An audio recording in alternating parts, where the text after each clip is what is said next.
बड़ी खबर से शुरुआत करने जा रहे हैं। बरेली हिंसा के बाद सपा प्रवक्ता का भड़काऊ बयान सामने आया है। सुमैया राणा ने लोगों को हिंसा के लिए भड़काया, कहा कि अब भीड़ नहीं सैलाब आएगा। सुमैया राणा पुलिस अपनी बंदूक के साथ तैयार है, ये सुमैया राणा कह रहे हैं। यानी कि अब सैलाब आने की बात, यानी कि उस भीड़ को और भी भड़काने की कोशिश सपा प्रवक्ता के बयानों ने की है। तो बड़ी खबर हम आपको बता रहे हैं, जहां बरेली की सियासत में सुमैया राणा का विवादित बयान अब सामने है। तो दंगा चाहती है अखिलेश टीम, ये बहुत बड़ा सवाल है, क्योंकि जिस तरीके से बयान आ रहे हैं, अखिलेश यादव ने पुलिस की लाठीचार्ज पर सवाल खड़े कर दिए। ने जो आई लव मोहम्मद के पोस्टर्स लेकर के निकले थे, उन पर इस बुरी तरीके से लाठीचार्ज किया, ये बहुत ही ज्यादा शर्मनाक है। और मैं ये यूपी पुलिस को मैं चैलेंज कर रही हूँ इस बात का, क्योंकि हम लोगों ने कोई भी इस तरीके का काम नहीं किया जिस पर कोई लॉ एंड ऑर्डर का कोई सवाल उठ सके। लेकिन अब क्योंकि इन्होंने शुरुआत कर दी है, तो अब उत्तर प्रदेश की राजधानी लखनऊ में खासकर ये जो आई लव मोहम्मद का पोस्टर लिए हुए कोई भीड़ नहीं आएगी, अब पूरा सैलाब आएगा। और इसके लिए उत्तर प्रदेश की पुलिस चाहे तो अपनी बंदूकों के साथ तैयार रह सकती है। हम लोग खुशी खुशी अपने ऊपर गोलियां खा लेंगे, लेकिन ये जुल्म ज्यादती बर्दाश्त बिल्कुल भी नहीं की जाएगी कि आई लव मोहम्मद कहने, लिखने या बोलने पर पाबंदी लगाई जा सके। जुमे के बाद लोगों ने जो आई लव मोहम्मद के पोस्टर्स लेकर के निकले थे, उन पर इस बुरी तरीके से लाठीचार्ज किया, ये बहुत ही ज्यादा शर्मनाक है। और मैं ये यूपी पुलिस को मैं चैलेंज कर रही हूँ इस बात का, क्योंकि हम लोगों ने कोई भी इस तरीके का काम नहीं किया जिस पर कोई लॉ एंड ऑर्डर का कोई सवाल उठ सके। लेकिन अब क्योंकि इन्होंने शुरुआत कर दी है, तो अब उत्तर प्रदेश की राजधानी लखनऊ में खासकर ये जो आई लव मोहम्मद का पोस्टर लिए हुए कोई भीड़ नहीं आएगी, अब पूरा सैलाब आएगा। और इसके लिए उत्तर प्रदेश की पुलिस चाहे तो अपनी बंदूकों के साथ तैयार रह सकती है। हम लोग खुशी खुशी अपने ऊपर गोलियां खा लेंगे, लेकिन ये जुल्म ज्यादती बर्दाश्त बिल्कुल भी नहीं की जाएगी कि आई लव मोहम्मद कहने, लिखने या बोलने पर पाबंदी लगाई जा सके। सवाल उस पाबंदी पर नहीं है। और अजय इस वक्त हमारे साथ जुड़ चुके हैं। यह कहा जा रहा है कि आई लव मोहम्मद पर जो बोलने पर, लिखने पर जो सवाल खड़े किए गए, सवाल है कि इतनी बड़ी भीड़, किसने इसे उग्र बनाया, किसने इसकी मानसिकता को नकारात्मक तरीके से धकेलने की कोशिश की।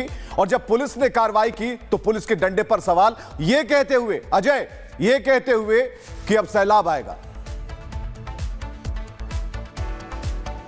और बिल्कुल देखिए, सुमैया राणा विवादों के बयान हमेशा देती रही हैं। केवल भीड़ की बात नहीं है, केवल जो कथन कहा जा रहा है उसकी बात नहीं है। देखिए, सड़क पर कोई जुलूस भी निकलता है, कोई छोटा कार्यक्रम भी होता है, तो पुलिस से अनुमति लेनी होती है, पुलिस को जानकारी देनी होती है।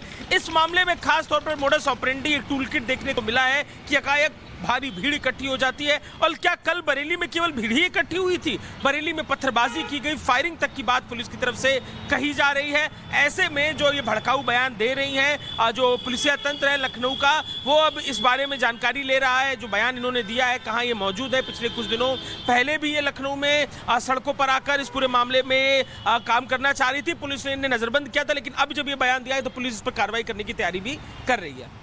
बिल्कुल कार्रवाइयां होंगी, जरूर होंगी, लेकिन यहां पर साफ सवाल है कि जो लॉ एंड ऑर्डर है, उस व्यवस्था को कायम रखने का भी जो जिम्मेदारी उसकी है, वो आम जनता की है। यहां पर प्लानिंग होती है। हमने देखा है दो ऐसे बयान मौलाना के, जिसमें वो कह रहे हैं कि आगे आने हमने रोक रखा है, अगर हमने छोड़ दिया तो ये हो जाएगा। अब एक बयान जो है वो सपा प्रवक्ता की तरफ से ये आता है कि सैलाब आएगा। तो क्या ये कहीं ना कहीं जो इसकी स्क्रिप्ट है वो सपा लिख रही है मौलाना के साथ बैठकर? देखिए, मौलाना का जो बयान बरेली में दिया गया उसके बाद ही माना जा रहा है कि पूरी विवाद की तस्वीर है, और यही कारण है कि पुलिसिया कार्रवाई भी उस पूरे काम को लेकर हो रही है। तो जो पूरा ये घटनाक्रम है, क्या ये एक सिस्टमेटिक प्लानिंग के संग किया जा रहा काम है या इसके पीछे कोई और पॉलिटिकल एजेंडे, इन विषयों पर पुलिस विश्लेषण कर रही है। लेकिन प्राथमिकता पुलिस ने इस समय लॉ एंड ऑर्डर की सिक्योरिटी बनाई हुई है। यही कारण है कि पुलिस की कार्रवाई हम अलग अलग शहरों में भी देख रहे हैं। चलिए, बहुत बहुत शुक्रिया तमाम जानकारियों के लिए। बातचीत के लिए तो तैनाती कर दी गई है, जो बड़े अधिकारी हैं वो लगातार मुस्तैद है, लेकिन ऐसे में मौलाना को नजरबंद किया गया है। और जो सवाल है कि योगी के राज में जहां लॉ एंड ऑर्डर और उसकी व्यवस्था पर पुरजोर तरीके से एक्शन होता है, आखिर कब तक एक मजबूत एक्शन होगा ये देखना होगा। लेकिन बरेली में दंगाइयों और उसकी भड़काऊ गैंग को सीएम योगी ने साफ चेता दिया है। सीएम ने कहा कि मौलाना भूल गया है कि यूपी में सत्ता किसकी है। मौलाना को लगा कि जब चाहे व्यवस्था रोक सकता है। यह तरीका 2017 से पहले चलता था। अब दंगाइयों के ऐसा सबक सिखा रहे हैं कि उनकी पीढ़ियां भी याद रखेंगी। आज से 8 वर्ष पहले उत्तर प्रदेश के अंदर वर्ल्ड क्लास इंफ्रास्ट्रक्चर की कल्पना करना भी एक सपना था। पर्व और त्योहारों के दौरान आपने देखा होगा, ये जब भी पर्व और त्योहार आते थे उत्पात शुरू हो जाती थी। अब उत्पातियों और उपद्रवियों को पता लगेगा कि 7 पीढ़ियां याद आएंगी उनको, क्योंकि कभी कभी बुरी आदतें जाती नहीं लोगों की, तो उसके लिए उनकी डेंटिंग पेंटिंग करवानी पड़ती है कायदे से, जिससे उनकी बुरी आदतों को हम ठीक कर सकें। और यही डेंटिंग पेंटिंग आपने देखा होगा कल बरेली के अंदर, हो मौलाना भूल गया कि शासन किसका है।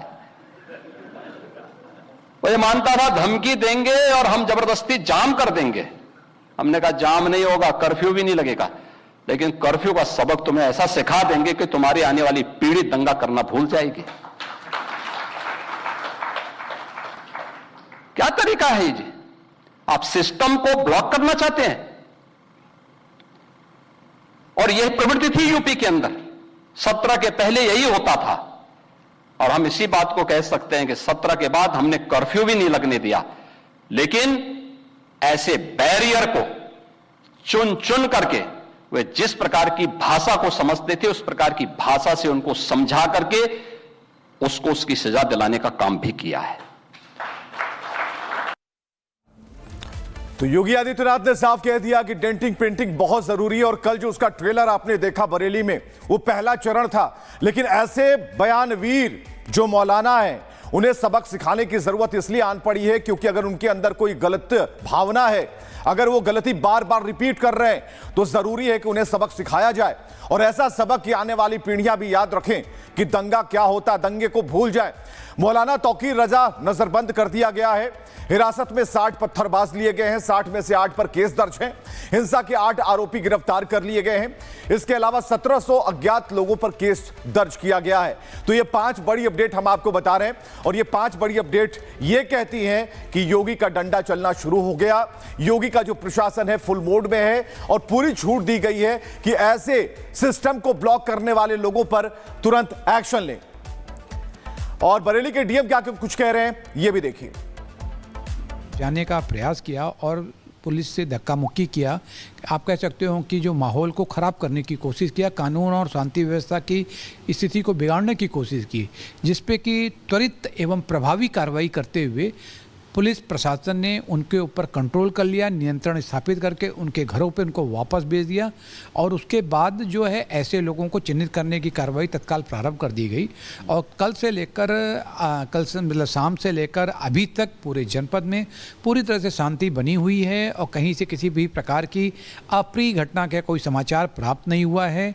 और ये अभी मेरे द्वारा अपनी पूरी टीम के साथ जो है कई थाना क्षेत्रों में जैसे कोतवाली, प्रेमनगर, कैंट, किला, सीबीगंज, बारादरी आदि जगहों पे मेरे द्वारा पूरा भ्रमण किया गया। सभी जगहों पे भारी संख्या में पुलिस बल और मजिस्ट्रेट मौके पे मौजूद हैं, जो कि हर छोटी सी छोटी घटना पर रिएक्शन करने के लिए, एक्शन करने के लिए तैयार हैं। इसके साथ ही ये भी मैंने देखा कि जो दैनिक दिनचर्या होती है उसी प्रकार से आज की भी दिनचर्या चल रही है। सभी लोग कह सकते हैं अपने अपने काम में लगे हुए हैं। पूरे एक एक मार्केट की एक एक दुकान जो है वो खुली हुई है और हम सभी लोग इस बात को सुनिश्चित करा रहे हैं कि किसी को किसी प्रकार की अप्रिय स्थिति का सामना ना करने पड़े। व्यापारियों से मेरी बातचीत हुई, पब्लिक से भी हमारी बातचीत हुई। बातचीत होने के बाद ये मैं कह सकता हूँ कि कहीं कोई दिक्कत नहीं है। लेकिन ये जो हुआ क्या एक सुनियोजित साजिश के तहत हुआ? फायरिंग की भी खबरें हैं, कुछ पुलिसकर्मी के घायल होने की भी खबर है, यानी कि हथियार का भी इस्तेमाल किया गया, हथियार भी बरामद किया गया और 3-4 जगहों पर ऐसी चीज़ें हुई। यानी पूरे बरेली को क्या सुलगाने की साजिश थी? देखिए अभी तो हम लोग इसकी जांच भी हो रही है। इसके संबंध में भी जो हम लोग कुछ पेपर्स वगैरह भी इकट्ठे कर रहे हैं और अभी जो कुछ समय बाद भी हम आपके साथ मैं और एसएसपी साहब जो है प्रेस मीट करेंगे और उसमें पूरी जो इसकी बात की हम विधिवत जानकारी भी देंगे। प्री प्लान था क्या ये? कल डीआईजी साहब ने भी देखने से निश्चित रूप से ये लग रहा है कि माहौल को बिगाड़ने की एक साजिश रची गई, लेकिन जिसमें कि वो लोग ऐसे कुत्सित इरादों वाले लोग जो है सफल नहीं हो पाए। अभी मौलाना तौकीर रज़ा को लेकर क्या खबर है कि वो कहा गया कि उन्हें नज़रबंद किया, एक वीडियो आया कि वो कह रहे हैं कि मुझे हाउस अरेस्ट किया गया है। अब उस पर मैं अभी कुछ नहीं बताना चाहूँगा, जब तक कि अभी हम थोड़ी सी एसएसपी साहब से हमारी मुलाकात हो जाए और उसके बाद जानकारी करने पे ही मैं बता पाऊँगा। गिरफ्तारियों को लेकर कुछ लोगों को हिरासत में लिया गया है और भी लोगों की पहचान की जा रही है, एफआईआर भी दर्ज की गई है कुछ अज्ञात लोगों के खिलाफ। हाँ, निश्चित रूप से जो ऐसे लोग हैं जो उपद्रवी हैं, जो कि जिन्होंने शरारत किया है, तो ऐसे लोगों के खिलाफ तो निश्चित रूप से जो नियमों के अंतर्गत होता है, सुसंगत धाराओं में वो कार्रवाई तो की जाएगी। मौलाना तौकीर रज़ा के खिलाफ भी क्या कानूनी कार्रवाई हो सकती है? क्योंकि उनके भाषण के बाद, उनके अपील के बाद ही लोग सड़क पर उतरे, तो एक तरह से भड़काऊ भाषण दिया तब जाकर ये अभी इसके बारे में हम विस्तृत जो आप लोगों को प्रेस मीट में ही जानकारी देंगे। सीएम योगी ने साफ तौर पर कहा है सर, आज भी उनका बयान है कि उपद्रवियों को बख्शा नहीं जाएगा और ऐसी सज़ा मिलेगी कि उनकी पीढ़ियां याद रखेंगी। तो प्रशासन उसके लिए तैयार है आदेश को अमल में लाने के लिए। देखिए, माननीय मुख्यमंत्री जी का जो जीरो टॉलरेंस की नीति है लॉ एंड ऑर्डर को लेकर, उसका 100% अनुपालन जनपद में कराया जाएगा। बहुत शुक्रिया। तो ये हमारे साथ बरेली के डीएम अविनाश जी साफ तौर पर कहते हुए कि अब जो भी उपद्रवी हैं उनकी पहचान की जा रही है, कार्रवाई होगी और साथ ही साथ पुलिस हर मोर्चे पर तैयार है, अलर्ट है। खुद डीएम साहब, एसएसपी साहब ग्राउंड पर निकल रहे हैं ताकि लोगों में एक भरोसा जगे कि अब डरने की ज़रूरत नहीं है। डरेंगे वो जो उपद्रवी हैं, जो दंगाई हैं।